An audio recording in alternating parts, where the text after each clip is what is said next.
کہ وہ انسانوں جنات سے انسان جو تھے وہ بنا لیتے تھے،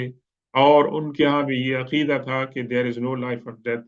اور یہ تمام باتوں کے ساتھ ساتھ جب ہم نے ہدایت کو سنا، انا لما سمعنا الہدی، یہ الف لام سے مراد یہ ہے کہ وہ ہدایت ہے جو اللہ تعالیٰ نے حضور پاک صلی اللہ علیہ وسلم کی طرف جو ہے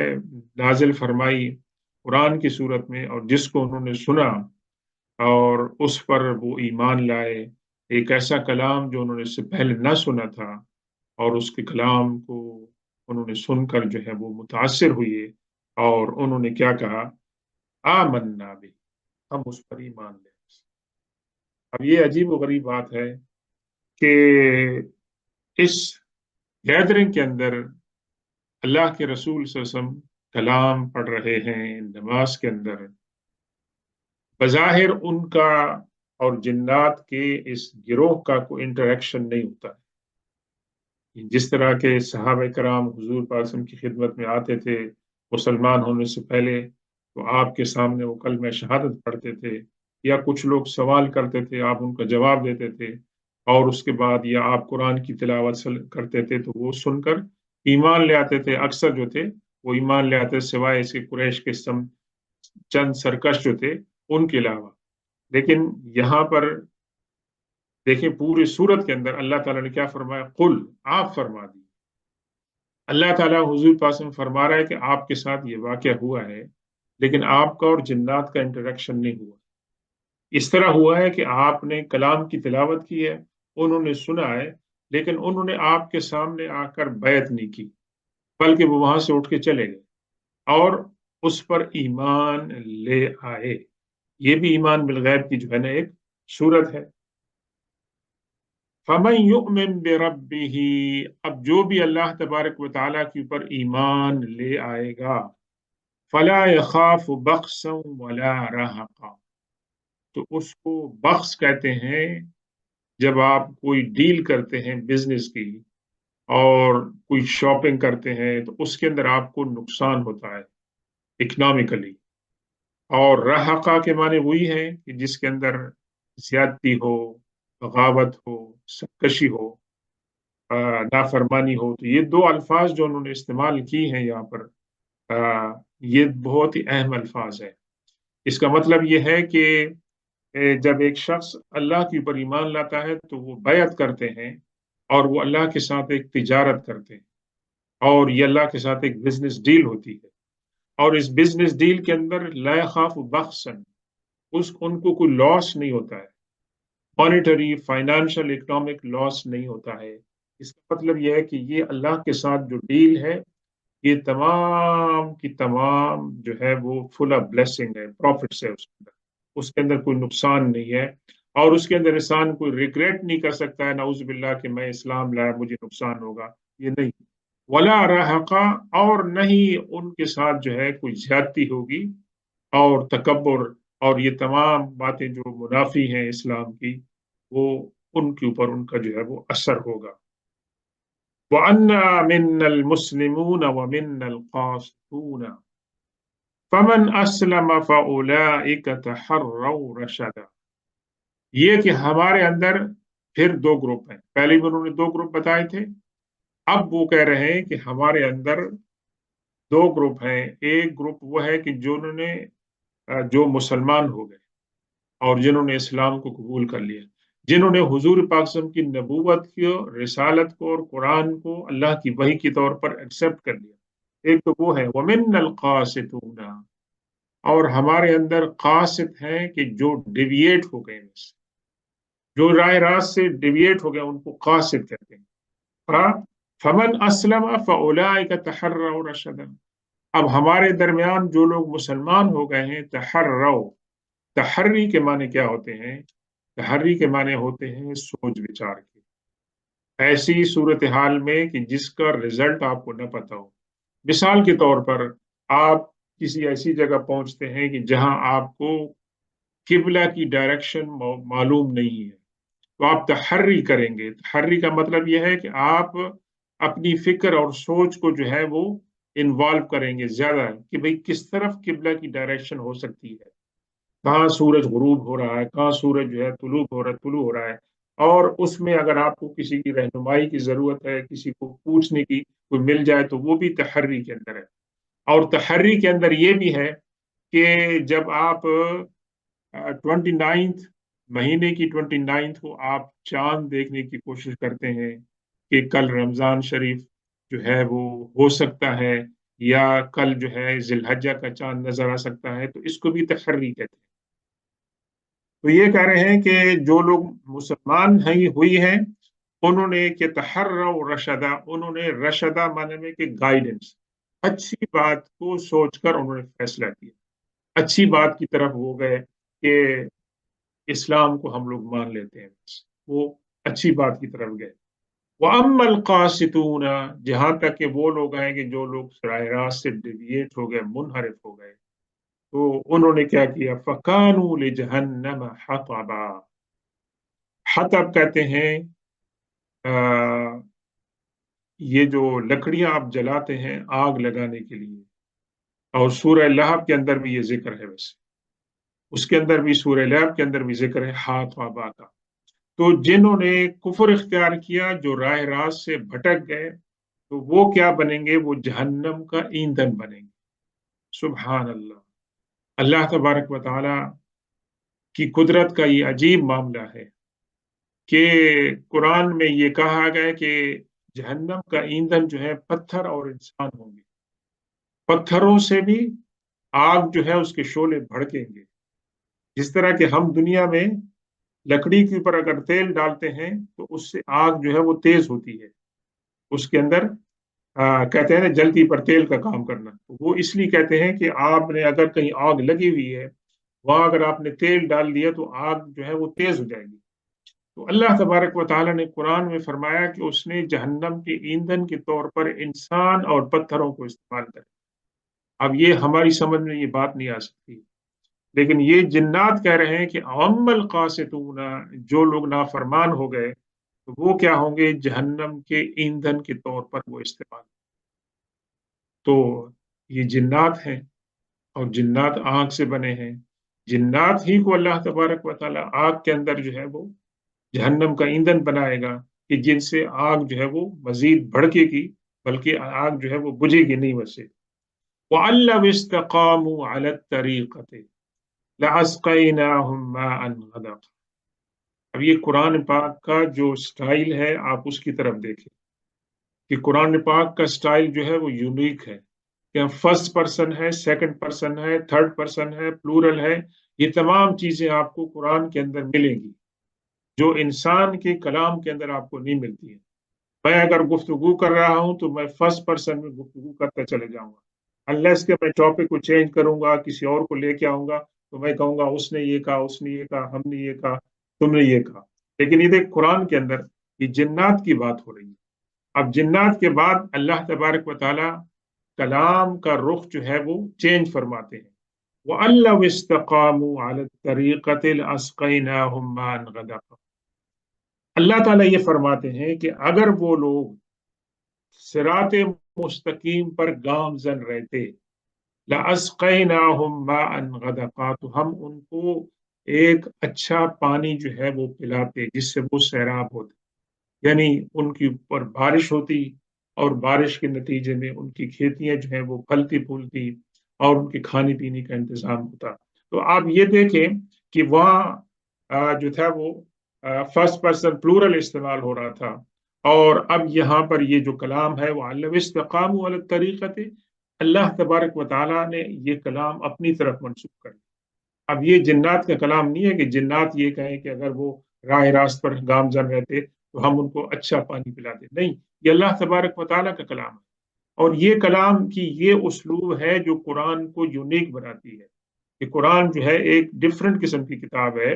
اور آپ کے پاس کوئی اصول نہیں ہے کہ آپ ایسے ضوابط منضبط کر سکیں۔ اللہ تبارک و تعالیٰ کا کلام ہے، اور اس نے اس کو اسی سٹائل کے اندر جو ہے وہ نازل فرمایا۔ لِنَفْتِنَهُمْ فِيهِ، پھر اللہ تعالیٰ نے یہ بھی اللہ کی طرف سے کلام اللہ کی طرف منسوب ہے کہ ہم ان کو اس کے اندر ان کی آزمائش لینا چاہتے ہیں۔